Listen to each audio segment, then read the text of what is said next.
Hi, I'm Dr. Gemma, and welcome back to Cognitive, the Knitting Psychology podcast.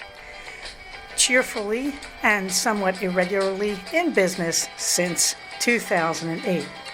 Segments today may include what's on my hooks, needles, and spindles, a strategy, something I really like, put a lid on it, oh shoot, and blather.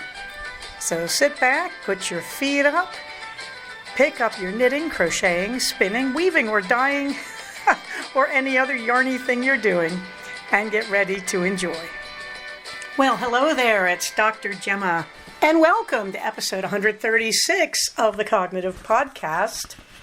And this is Monday, June 26, 2023.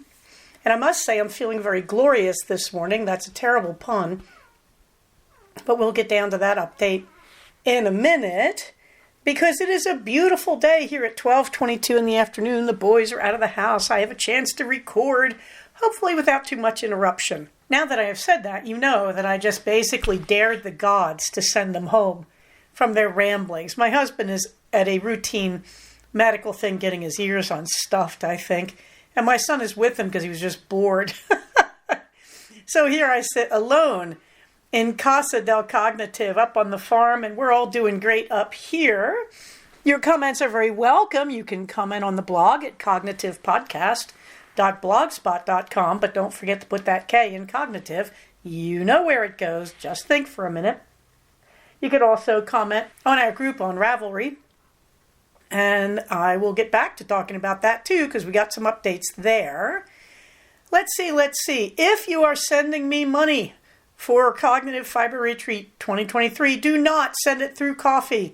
Why do I say this? Because if you look at my show notes at the top, you will see me shamelessly hawking my Ko-fi account saying, hey, buy me a coffee, I'm wonderful.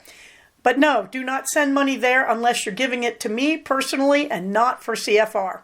That's just the every now and then throw Dr. Gemma a bone account. It is not the CFR account. So far, so good. Everybody's gotten that message. Now, in the warm thanks department, basically all of you supporting CFR, which is making me very, very happy. And that leads me to some nice CFR update news. At this point, I think we've got about 27 of you having paid. And that's good, because we're getting to the point where I'm saying, great, I can pay for things. We're going to be okay.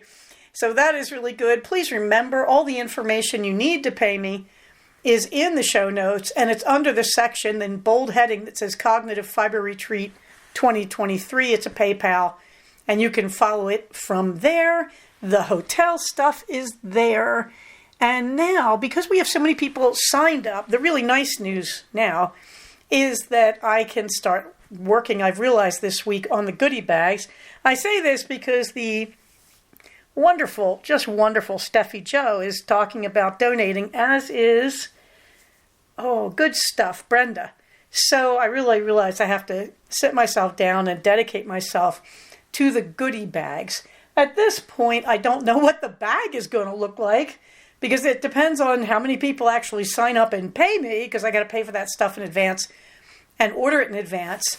So frankly, I don't know how to say this nicely. The sooner you pay me for CFR and I can put aside the funds for the venue and my room, then we move on to the goodie bags. And we can buy goodie bags, and then from there, buying goodie bags, this could be pretty simple. I haven't decided if I'm actually going to print anything formally, because we are running this budget a little close. Remember that in previous years we didn't have to pay for the banqueting room, and now we do, and that makes a pretty big difference.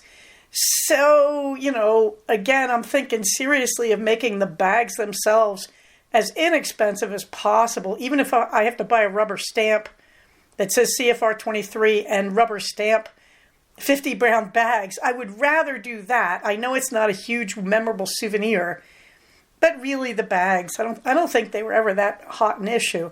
But I would rather do that and give the extra money to the vendors. I'd rather buy things at the vendors and raffle it off and have more winners that way than spend money on a bag. If you have thoughts on this, you should send them to me. I'd be very open to the opinions of the attendees on this, But to me, I'd really rather support the vendors than anything else here. So that's just what I'm thinking right now. But we won't even know how that's going to work out till people start to reply.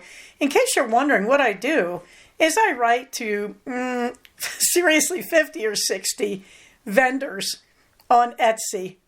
And I just say, do you want to be a part of this? Do you want to, and just say, send us a coupon. Send us anything you want. Send us samples, mini skeins, anything you want to send us.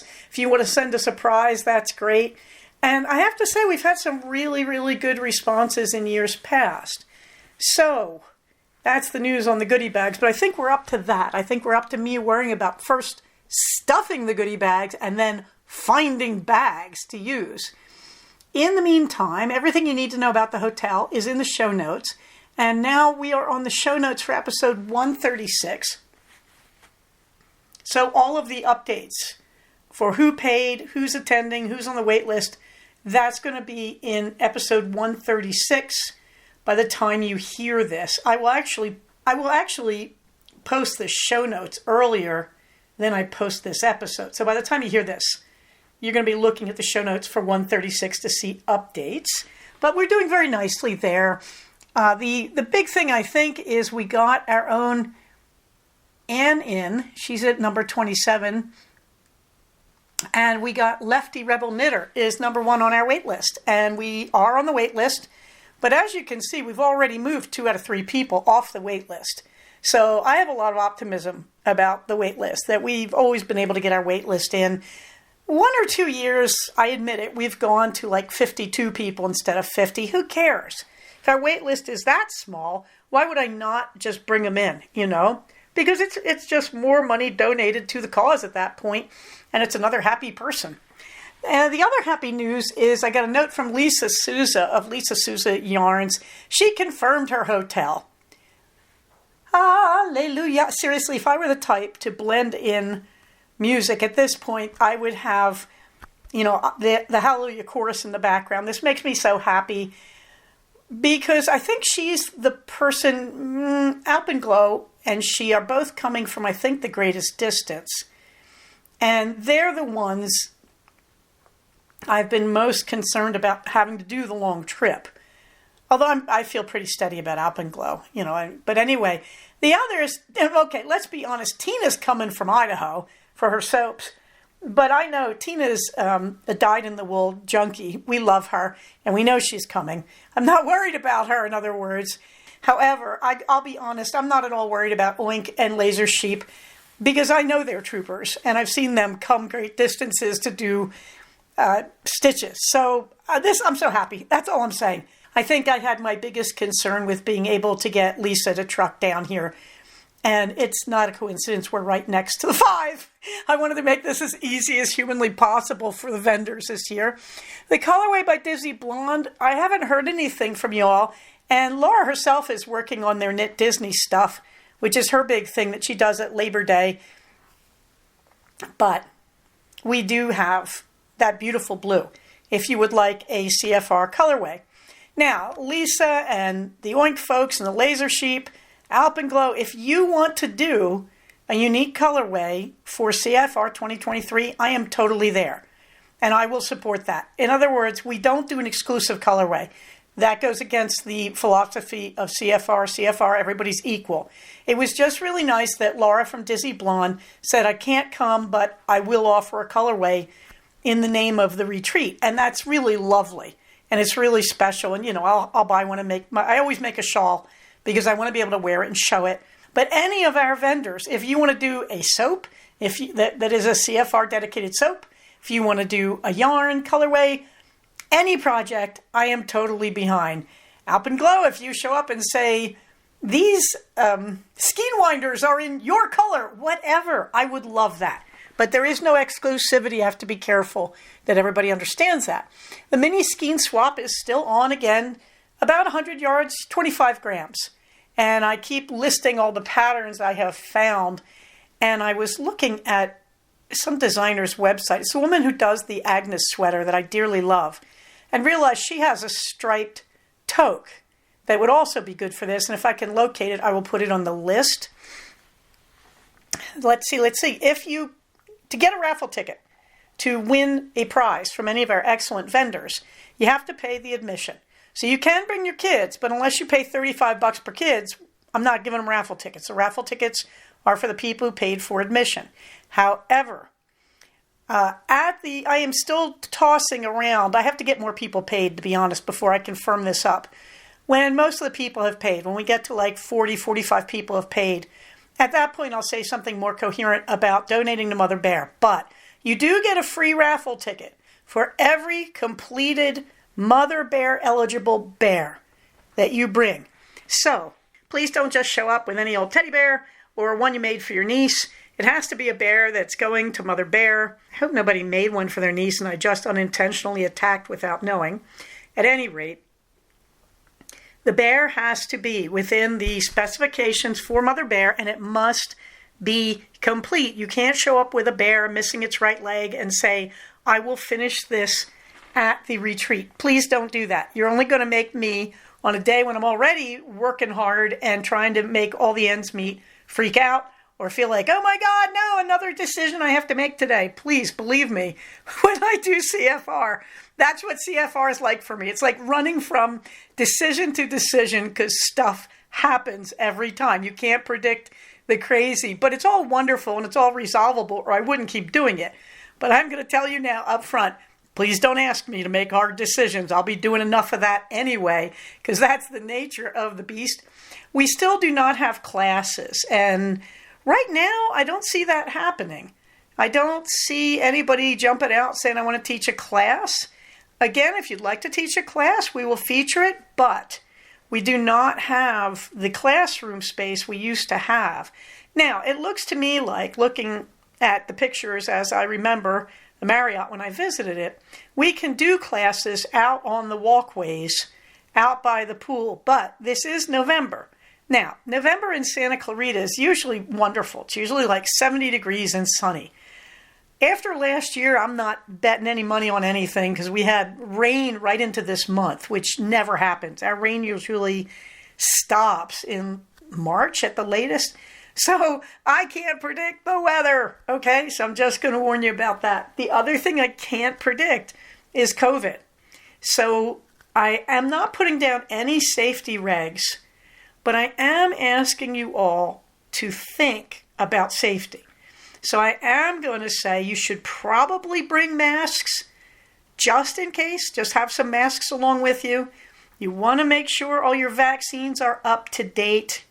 Now, there's a new vaccine for us older people, the RSV vaccine, and I want to remind you of that. But I would also tell you, you're going to be at a major event in the beginning of flu season, so you want to consider that. You want to consider a flu shot, a COVID shot, and if you can get it, an RSV shot. You really just want to play it safe. Please, I beg of you, do not let CFR become a starting point for some major epidemic. That'll probably put us out of business for 2024. So please don't do that. Okay.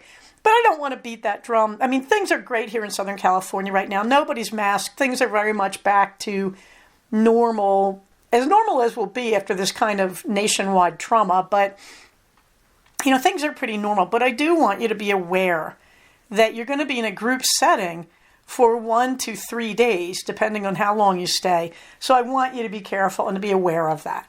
Okay, meanwhile, what's on my hooks and needles? Well, it's been an amazing week. I finally finished, as you probably know, a few weeks ago, the Blanket's Very Own Blanket, which used to be the Don't Know Yet. I didn't realize how much of my bandwidth in crafting that was taking up. So then I looked at my projects and said, I am not starting anything new. I'm going to finish stuff that's already in play. Now, of course, I'm working on my stash clearance, particularly because I know at CFR I'm buying from every one of my vendors. I know this. I know I'm going to have at least 4 skeins coming in. So I said, okay, let's go. And I looked at the cardboard box of Doomy Doom Doom, which used to be the holder of all the yarns for the Blanket's Blanket.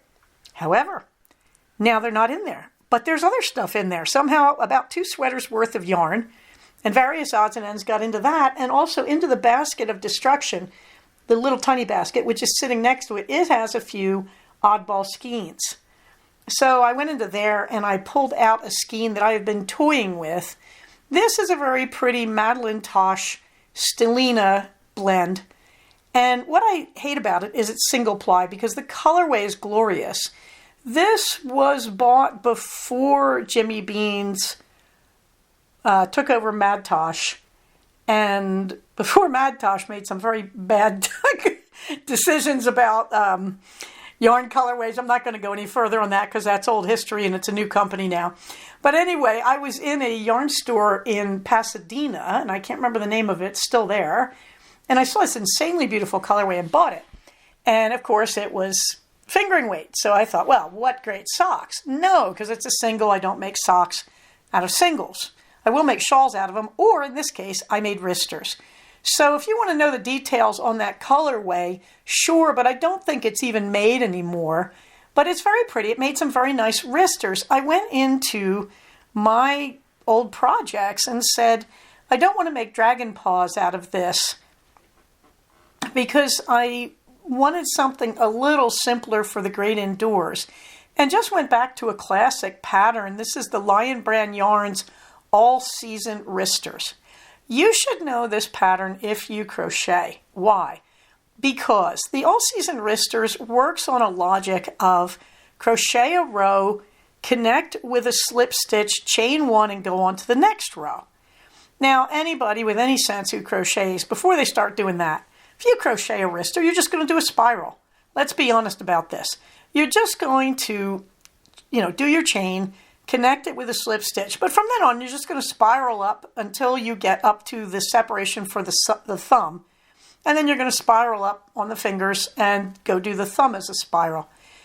Doing it the way they want you to do it seems to me a lot of work, where you start with just doing one row at a time and then chaining and doing the next row instead of continuously spiraling. And they have you do the cuff by crocheting through the back loop. And then they switch everything to crochet through the front loop until you get to the part above the thumb separation. And you do through the back loop again. This is not a real hard pattern, but the first time I did it, I thought it was. I've always been really hesitant in crochet to do those stitches around the post or stitches in the front or back loop. And I kind of outgrew that finally on one of my recent projects, and I can't remember which one it was. Oh, it was the Dragon Paws, where you have to crochet around the post, which used to really intimidate me, and now I've done a few pairs of Dragon Paws, and I love it. So this is a windy way of saying, if you want to crochet wristers, these are a great weekend project. These go so fast. Frankly, you can go to the All-Season Wristers pattern, which is free at Lion, and you can use their measurements, and you don't have to do anything else. You can just do a single crochet in the round, in a spiral, from the very bottom to the very top. But I thought I would give it a try this time in their way, and I did, and it came out great. And I have to say, these are slightly warmer than the other type where I just spiraled. I am not sure why, but they seem a little thicker and a little warmer. It could simply be the yarn. I don't know, but I'm very, very happy with these, and they are nice and toasty. Meanwhile, I looked at the pile of gilt. That is the pile of fabrics that I bought at Joann's over the last month. And I thought some serious thoughts to myself. First serious thought, Joann's going to have a sale on July 4th, I'll bet you anything, and I will be there. And they'll have another one at Labor Day. Coincidentally, Labor Day is my birthday this year. I have a neat birthday. I was born, my mother was in labor on Labor Day when I was born, which I find very funny and a little unfair now that I've been in labor and know what that was like. But also, my birthday is always the same day as Christmas, the same day of the week. So I happened to notice Christmas was on a Monday. So that means my birthday is a Monday. And my birthday can never be anything except the first day of that week in September. Like, in other words, my birthday is the 4th. So it can't be the second Monday.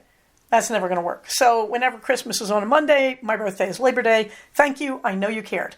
In the meantime, they're going to have a sale on my birthday. Did I mention this? At Joann's. You know they are. You know I'll go. You know I'll be buying more fabric, even though I have no need whatsoever for it. You know this means that I'm going to start exploring other fabrics and looking at making better shorts and perhaps making some nicer, long, loose, flowing pull-on pants. You know all this stuff. So this brings me back to yesterday when I walked past the pile of fabric gilt and I saw the black cats. Now, you may remember, I love the dancing black cats. And so I bought the whole bolt, which was 8 yards. Hey, they give you a discount if you buy a whole bolt on top of the discount. I mean, come on, how much can you win here? But I looked at it and I'd been struggling because I made the 3-yard skirt out of it, which is basically the 3 yards with the pocket and the waistband that is really fast and really easy. And I was going to make a full circle skirt out of the remaining 5 yards. And then I woke up and said, oh, good God, it's a one-way pattern. So I can't use my traditional full circle skirt pattern because that would make part of it upside down and it'd be just weird looking. So you may remember I went into my stash of patterns and realized that I have Vintage Simplicity 9201 from 96, which is a 4-panel circle skirt. And the whole reason these things exist, outside of the fact you may have a cut of fabric that is not 42 inches wide, although how you'd get in that situation, I don't know. But at any rate, this exists, among other things, to let you make a circle skirt out of one-way fabrics. That if you make 4 panels, you can turn things around adequately so that all your panels are in the proper direction. And so I did this with my son. Now, if you're going to make circle skirts, 4-panel or the 2-panel that I usually make, that is the 2 half circles, you need an assistant to fold the fabric. It's going to make it a lot easier. Trying to fold this monster by yourself is a little slice of hell. So what I did was I had beloved son help me fold the fabric. Now, you're not folding it the typical way, selvage to selvage. Instead, you're folding it so that you are folding the long side to make it half its size instead of folding the short side, which makes it selvage to selvage. And that takes some help when you've got 5 yards. So the beloved son and I folded it in half, and then I looked at it and realized one side was going the right way, one side was going the wrong way, and that made me go look at the instructions. Now, if you are intimidated by sewing, this is why I'm a fan of simplicity patterns. A, they're mindlessly simple. B, even in simplicity, which is named for its ease, there is the moron level. I'm counting myself here. I don't know what they're calling it this week, but it's usually called something like new to sewing, learn to sew, whatever. So, I love those things. And what is so important here is they're telling you, they will tell you how to do everything. If you have never sewed before, you can take a basic simplicity pattern and read it from stem to stern, and you will know what to do. You don't even need a sewing class. Should you take a sewing class? You bet. Because there are a lot of shortcuts, there are a lot of tricks, and you have to learn to thread a sewing machine, which is not in a simplicity pattern. And when you have never done it, it looks like voodoo. I'm just saying. Okay, having said all that, I went to the special instructions for nap and one-way fabric. There's this giant asterisk next to the beginning of the instructions. I'm serious, this asterisk is like the size of my palm. And it's like, do not do this with a one-way fabric or with nap.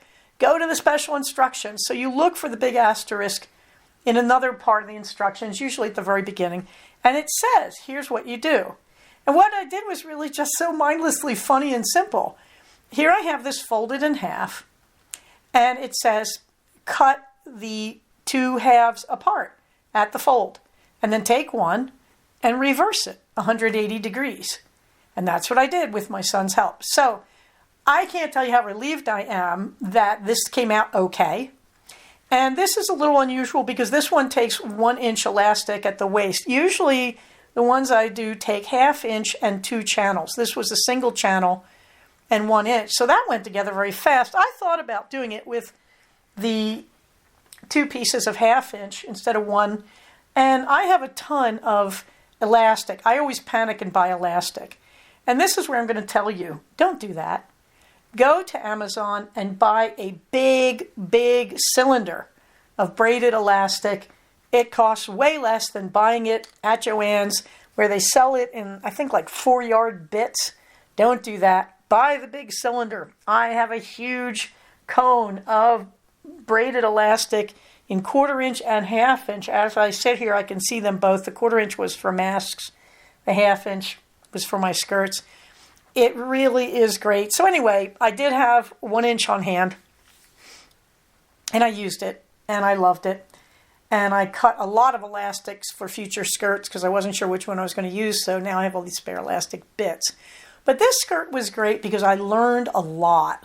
I learned about what is it like to use the 1 inch, and it works fine. The concern is it will rub through the fabric over time more rapidly because it's thicker and stronger than a 1/2 or a 1/4 inch would use. By the way, I don't use 1/4 inches on clothing so far. Okay, and that's the problem with a 1 inch. The blessing is it goes really fast. Now, what I would like you to know is that's the whole point of the way Simplicity does its potato chip waistbands, as they used to be called, that the actual elastic is not at the top. At the very top, you've just got a ruffle of spare fabric. And then you have the elastic under it. And what does that mean? It means that there is not as much pressure on the elastic against the fabric where they rub, and so it's not going to wear through as quickly. So if you've ever wondered, why do they do this ruffle instead of just putting the elastic at the very top? That's why. I know, because there was an old shorts pattern where I put the elastic at the top. I have no idea which one this was, and it was 30 years ago, and it wore through really quickly because my shorts were getting a lot of wear. And it really taught me the whole point of that ruffle at the top.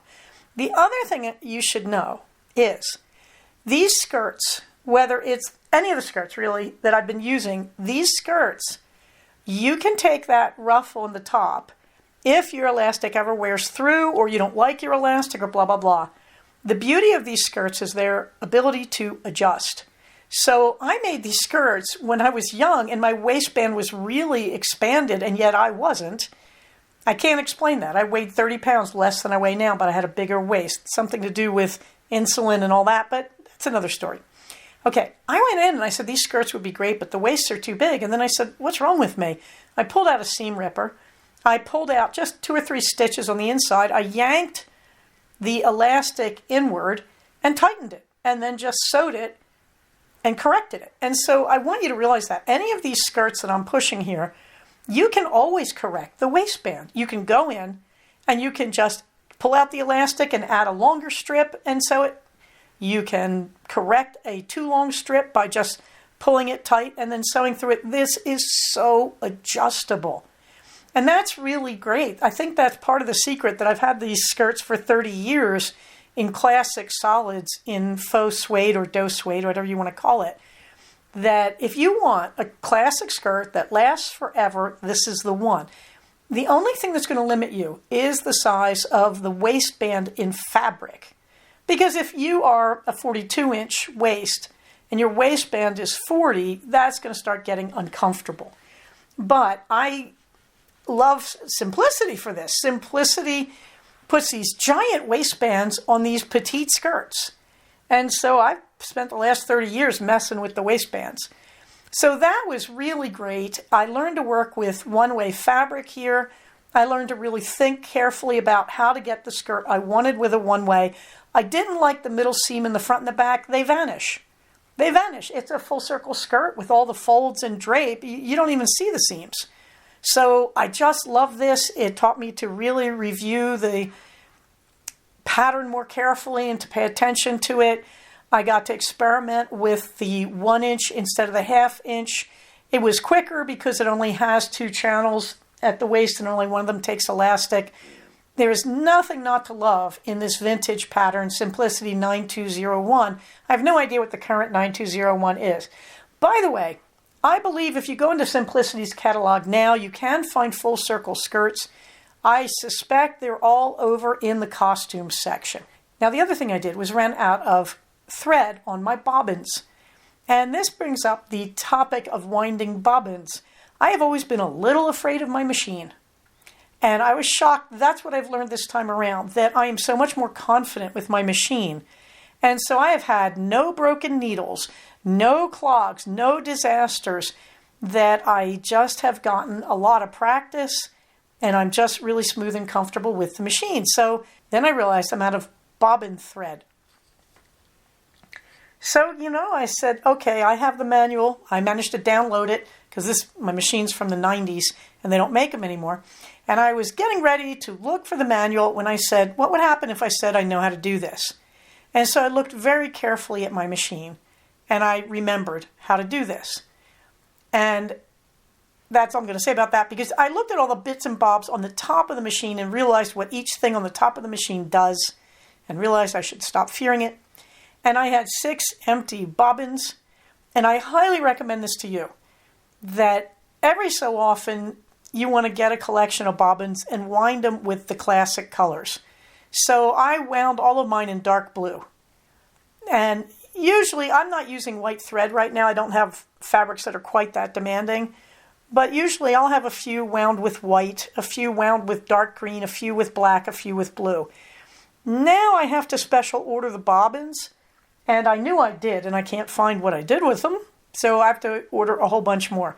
But I will tell you, if you're going to sew, and you're going to manically sew skirts every time Joann's has a sale on cotton or flannel, you want to just go in and spend a few minutes winding a ton of bobbins.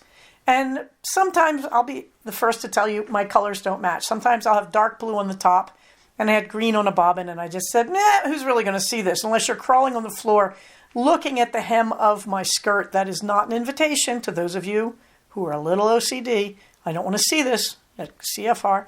Nonetheless. So the other thing this whole experience did for me was it made me wind 6 bobbins. When I came into this whole project, I had all these wound bobbins. I'm like, haha, good, because I forget how to wind bobbins. I'm safe. I can cheat. No. It is good to wind a lot of bobbins. And I mean, it's the sort of thing where you sit down on an empty, rainy kind of Saturday or Sunday, and you just pull out all your bobbins, pull out all your threads, and do like 2 of each color until you have a ton of bobbins. You don't make it part of a project for making something. Just do it on your own when you're bored. Think of it as a separate event. Like, you don't oil your machine when you're starting a skirt. You oil your machine as a separate event. And you make sure you run some fabric under the foot, make sure nothing's dripping, everything is good, that sort of thing. This is that sort of project. But I did it as part of making this skirt because, as I knew I would, I ran out of bobbin thread right on the hem. So there we go. It was a great, great experience. Meanwhile, the good news, the stash tossed, I have 4 skeins in. Ha ha ha, wait till CFR happens. But we are now at 37 skeins out since the beginning of this calendar year. I also picked up the Lady Eleanor, and I am cranking through it. I'm still on skein number 7 of 11, but I have probably done about 4 complete rows. It's beautiful. It's beautiful. It's Noro. It's Noro Corian, I believe, and this is what Corian was made for. If you're making a Lady Eleanor, you really need a long repeat type of yarn, and Noro is probably the favorite on this, although there are others out there. This means that I haven't touched the lane splitter yet. I've had thoughts about ripping it back and wondering if I'm going to wear it, and then thought, well, the great thing about sewing all these skirts is it has made me look at the lane splitter differently and say, this is just another skirting experiment, and if I like it, I'll probably make a lot of them. I believe mine's going to come out too long. I mean, it'll be wearable, but it's not quite as short and fitted and sexy as I think is the original intent there. But again, I don't think it's going to be wasted. So I'm looking forward to that. And I have to get back to that. That should go pretty quickly because I think I've done the longest part of it. And I just need to start tapering it off. It's a giant rectangle. You know this, and you sew the ends together. The Pennsylvania Dutch embroidery is sitting here next to me, and I should start on it because I realized I want a quick carry-around project. And the PD embroidery would be perfect for that. I am killing myself not to start a new project like socks, but I just washed all my socks yesterday. I didn't wash all of them. That's the terrifying truth. And yet I washed 24 pairs. And I still have me-made and a few gifted pairs from Gigi Knitmore. It's amazing how many socks I have. So I'm like, no, stop. No more socks right now. Whew. All right. My favorite resources, you can see among them all of our vendors at CFR. So if you're looking for the links to the vendors at CFR, they are there under my favorite resources. I would tell you, one thing you can do and you should think about, if you want a sweater's worth or a big order of yarn, go to them now and special order it for delivery at CFR. Can you imagine how cool it would be to start a sweater at CFR with their yarns? I mean, I'm just saying, you could make this really special. Remember, we're not getting stitches anymore, kids. So if you're thinking about sweaters worth, like I'm the sort of person, I used to go to Stitches and say, I'm going to buy one sweater's worth every year. And I used to do it. And that's going away. And that's really made me do a double take. Now, fortunately, I have tons of sweaters worth. But this is the time to plan your sweaters. So if you're going to do some fancy color work and you say, oh, so I've got these, as I'm looking at my knees, I've got these 4 skeins of a, I don't remember who yarn in a beautiful charcoal gray. And I'm looking at that and saying, you know, I'm sure Megan Regan has a sweater I want to make with that as the base, like one of her Halloween sweaters. This is the time to plan it, and you can special order any yarn you need for the color work, and you could start your fall sweater at CFR. I mean, that could be insanely wonderful, don't you think? So really, you want to look at the resources. You want to look under the dyers. And you also want to look at the LYS and supplies, because you really want to start thinking about, since there's no more stitches, how are you going to plan your major projects? And CFR is this great opportunity that you can special order from these. I mean, these are some of the best vendors I know of, whether you go to Stitches or not. If I went to Stitches, these are the people I made a beeline for. So they're going to be at CFR. You should be looking at their colorways and special ordering. I'm just saying. And if you need the background stuff, you know, we have Webs, we have Sierra Cotton and Wools, we have the Aldrich Stitch and the Knitting Tree, Woolen Company, L'Atelier. We got a lot of good people on there that you could be using to plan your CFR and your special fall sweaters. I'm just saying. Dizzy Blondes, I know Tour de Fleece is coming up. Am I looking at it? No, I just can't go there right now because I'm too involved in the stash toss. But I have a ton of fiber I want to spin, I gotta say. On to the strategy. I'm just so happy today. We're burbling on, and you don't know, all the edits I've had to do up to this point are astonishing. I keep calling thread fiber, and I keep calling fabric yarn because I'm so used to the knitting terminology. It's true. I'm a total introvert with my sewing. I never talk about it. Now talking about it, I'm messing up left and right. So let's move on to a strategy, shall we? I want to actually talk about goals this time around. And the reason I do is I'm always running into people from my tribe, that is psychotherapy, and they're always talking about, oh, slow down, you're working too hard. You don't need to have goals, just be in the moment. And I realize when I talk about mindfulness, I probably sound like that to some extent. And I want to correct that. First of all, I don't believe in slow down, you move too fast, blah, blah, blah. I don't believe in that. I really do believe that goals are valuable and that they allow us to lay out a framework that makes our lives meaningful. But your goals are going to vary wildly over your lifetime. And one of the crises of aging is realizing you don't know how much time you have. You don't know what goals you should be taking on. And some goals are out of reach. When I was 50, I had a group of medical doctors who were really encouraging me to go to med school. They kept saying, you'd be a brilliant doctor. You've got the same kind of mentality you need.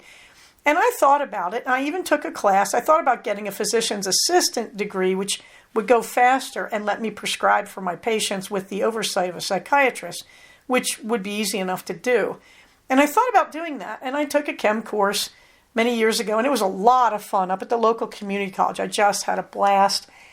But I realized I shouldn't do it. I realized that it was really time, since I had a young child, to be saving my money and planning for his education. And having a lot of educational debt for myself would be hindering his chances. So, I had to change my goals, and I'm very happy about it now that I did, to be honest. But I like big goals, and I always have. That sounds like a song, but anyway. And so I would tell you, do not give up on goals, but you have to make goals that are appropriate, and you have to make goals in varying sizes. And you can't let your goals cause you torture. And that's where I think people get it wrong. I had a patient a few months ago, and he was not doing well in his classes at community college. And I said, well, you may need to look at your goal here. But if you're struggling to get through the basic classes for this, you may need to revise your goal. You may need to look at it and think about, are there other ways to do this? Or is there a variation of this? Maybe there's a subset of this. And unfortunately, he went into hysterics saying, you're telling me to give up on my life's dream. And I thought, no, I'm not. But what I am telling you is that it's very important to redo your goals, to revise, to use reality testing to change as things go on. So I'll look at my ASL history here and say, I wanted to get fluent in ASL. Unfortunately, there's no second class I can take. And so I took deaf culture instead. That was an incredibly valuable thing for me. All across the board. I'm sitting here in the middle of Pride Month thinking about how deaf culture class really made me think through events like Black History Month and Pride Month and all that, and thinking, I'm so grateful. But I still need more ASL. And now I'm realizing I can take an 8 a.m. class for no credit in ASL 1. I can just get more fluent using conversation, and then I can go on to ASL 2. So in other words, you don't give up your goals, you revise your goals based on reality. And you do need larger goals. Now, anybody with kids, you know your goals. Your largest goal, get your kid through high school, even if they're 2 years old. That's what you're really worrying about. And, if you're fortunate enough, you're thinking about what will it take to get my kid to college someday. And so, that's the big goal of every parent, I think, is to get their kid educated, safe, successful, able to earn and make a living. So we all have those big goals, no matter who we are. Now, when your kids have left the nest, talk about empty nest syndrome, right? You lose this huge goal that's been dominating you for 18 to 25 years, So the point is, you have to have various goals of all sizes. They give life meaning. And, one of my goals is pulling off another CFR. One of my goals is the sweaters I make. These are longer goals. Now, you can hear they're not that long. That as it stands, my goal is getting my kid through high school because he's a kind of non-traditional learner. But I have smaller goals about hanging out with knitters and doing a CFR and helping the vendors and bears I make from Mother Bear and, all these little goals. Now, why do you vary them by size? Because every now and then you need to win one. Okay, this is really important to me. That this is why, I know this sounds weird, this is one of the reasons I keep my number of UFO projects low. Because when I do that, I push through and finish something, and that is very rewarding for me. And when I have a huge amount of unfinished stuff, that is very frustrating and frazzling to me. I want to have just a handful of things, and then I love that feeling that I can complete things really quickly. And I know there's an argument you can make for having a lot of projects that goes along those lines. I just don't buy it. It doesn't work for me. So you have to find what works for you, and you have to have little things that you can do that make yourself feel good, and you have to have bigger things that you're aiming at. This does not change the fact you live in the moment, where you say, well, today I wanted to make a skirt, but I didn't have time or whatever. You have to live in the moment and be realistic about what you can achieve. Also, this leads to other habits, including good time management. That because I worry about managing my time, I started to get very depressed a few years ago because I felt like I was never getting anything done. And that's why I'm now using my worry workbook all the time. And I use it to list all the things I could work on every day. I don't have to, and I don't have to finish them. But whenever I don't know what to do with myself, I go to my list. But also when I need to convince myself you're doing okay, you really are doing what you need to do and achieving things, and I want to feel successful, I can look at each day's list and see all the things I'm doing. Also, and this is in the time management end, it keeps me on track. But I realize that, oh yeah, that's right, I have a Zoom receipt. I've got to remember to put that in my taxes collection for next year's taxes, things like that. So in terms of time management, having different size goals, tracking your goals, helps you to make sure that you're on track with the things you need to get done in your day-to-day life. And it also helps you with a sense of achievement and satisfaction. The only risk is you can't let your goals bully you. You can't say, oh, I didn't get a physician's assistant degree. Oh, I've lost my life dream. You can't do that sort of thing. You just have to keep being flexible. And when one goal does not work, you have to change your thinking and look at the goals that did and say the goal that didn't work probably wasn't a good idea because I couldn't make it work.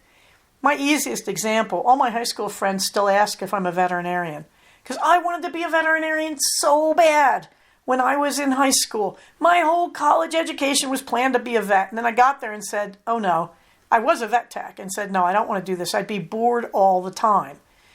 And so I changed my direction. So, I have a lot of animals, but I'm not a veterinarian. And it's good. It's all good that I didn't lose a life dream. I simply altered it. It didn't hurt that all these really wonderful scholarships came up and they were all related to my Shakespeare studies. And, well, that led to traveling and living in Western Europe and the Soviet Russia and all these other great things. Your goals are going to change over time. And so you have to be flexible enough to allow change. But at the same time, the goals give you direction and meaning, and they can help you establish a day-to-day time management. So I do not want you killing yourself over your goals. My life's dream has gone foul. No, there's many things in life that you could do. Life is very complicated and multi-layered, and you can have a wonderful life. And I'm here to tell you at 62, if you had told me at 20 that I would be living this life, I wouldn't have believed you. I would have known I was going to be some kind of English professor at that point. If you had told me at 12 that I wouldn't be a vet, I would have burst into tears and had a tantrum or something, whatever you do when you're 12. So, the reality here is your goals change. You have to be flexible. You have to be able to let go of goals. You have to keep making new goals. Some of them are going to be short-term. Some of them are more mid-term. Some of them are going to be years in the planning. But that's kind of what makes life exciting. And as long as you don't let your goals torture or dominate you, you're going to be okay. How do you stop that? Well, that's cognitive diffusion. You don't identify yourself as a goal. You say, this is one thing I'm thinking about seriously. We'll see how it works. And that's also self as context. And now I'm doing the ACT model here, where you say, well, when I was 12, it made sense for me to be a veterinarian. But when I was 22 and I was living in Europe on a scholarship to study Shakespeare, it didn't make sense. And Stanford was inviting me to go there for English. It didn't make sense. And then there's committed action, where you say, well, there's this scholarship and this could change my life. If I go to Europe, I won't be going for biology, and that would be vet school. But then I said, but living in Europe, let's just follow this trail and see where it goes, okay? So, the whole point here is don't strangle yourself with your goals, but you need goals. They give you direction, they help you with time management, and they give you a sense of satisfaction and completion. And it's very individual how you're going to handle it after that. Okay, in the fluffy books, I started reading the Bridgerton books, and they're very good. They're very, very good. Now, they are not about race. That is the element that Shonda Rhimes, as the producer of the series, brought. And so the books are very different than the telemovies on Netflix. The great thing about the books is they're very sweet. They're very ordinary.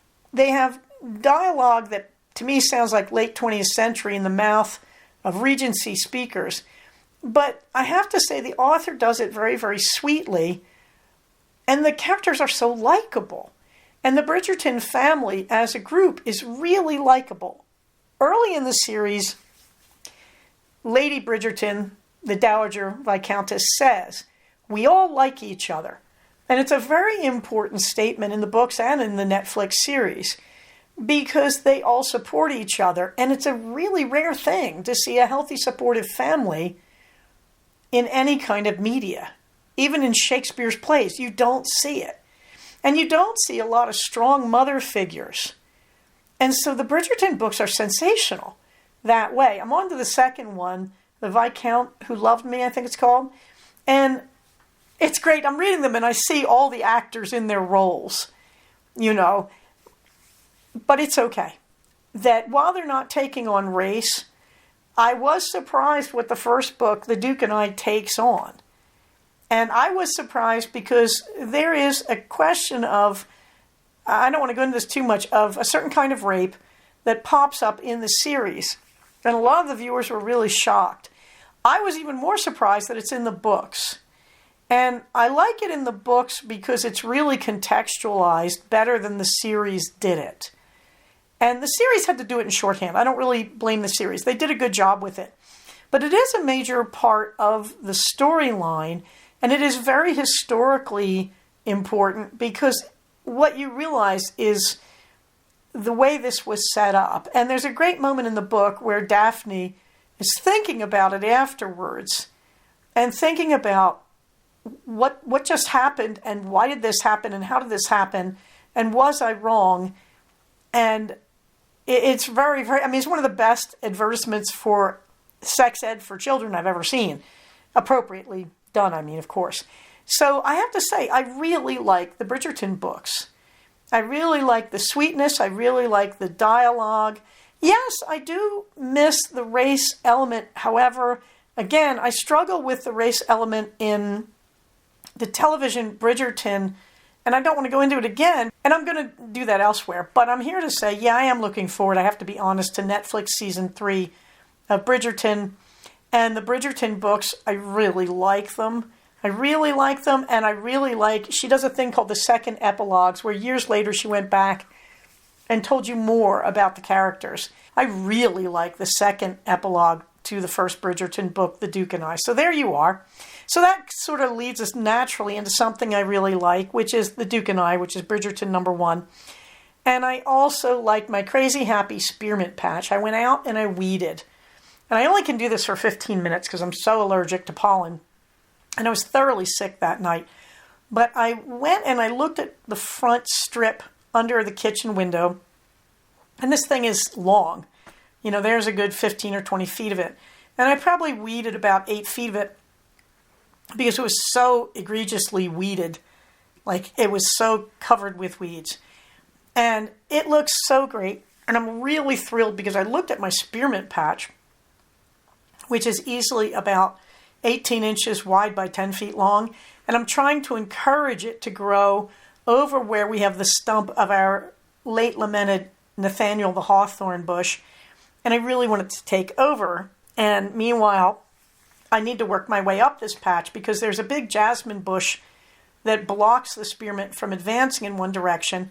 And then there's a break full of weeds. And then there's a beautiful China rose and a break full of weeds and a beautiful briar rose bush. And I need to take out the canes and the roses. I need to take out the dead branches. But I also need to just weed those patches because that is a great place for the morning glories to go.